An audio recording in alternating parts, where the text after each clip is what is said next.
Welcome to Understanding Your Blood Counts During Chemotherapy, an educational program for patients with cancer and their caregivers.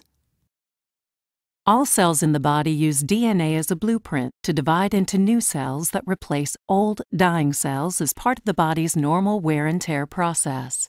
Damage to DNA could lead to rapid and out-of-control growth of cells. This is the hallmark of cancer. Many cancers can be treated with chemotherapy medicines that kill these fast-growing cancer cells.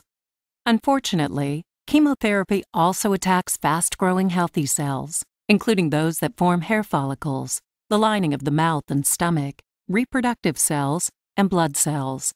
The temporary loss of these normal cells causes many of the side effects associated with chemotherapy.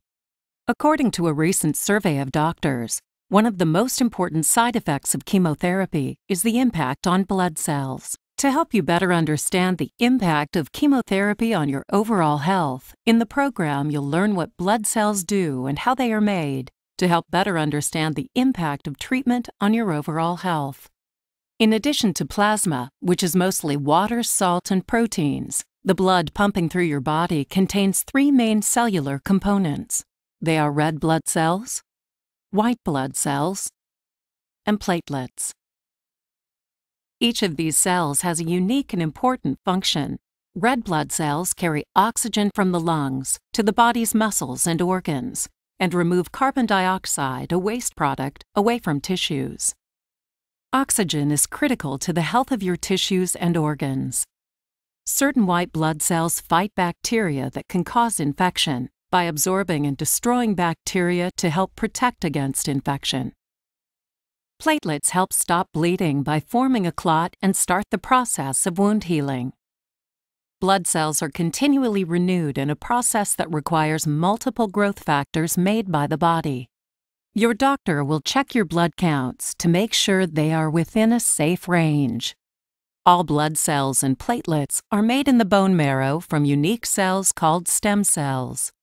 The body's own growth factors direct these stem cells to divide and form the various kinds of blood cells. One growth factor, made in the kidneys, stimulates stem cells in the bone marrow to become oxygen-carrying red blood cells. Other growth factors in the body direct stem cells to make infection-fighting white blood cells, including neutrophils, the most common type of white blood cell. Stem cells also give rise to the cells that make platelets. This process is supported by the body's own growth factors.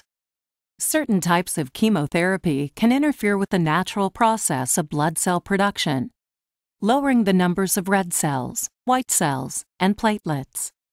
Low blood cell counts increase your risk of anemia, acquiring an infection, or having a bleeding episode.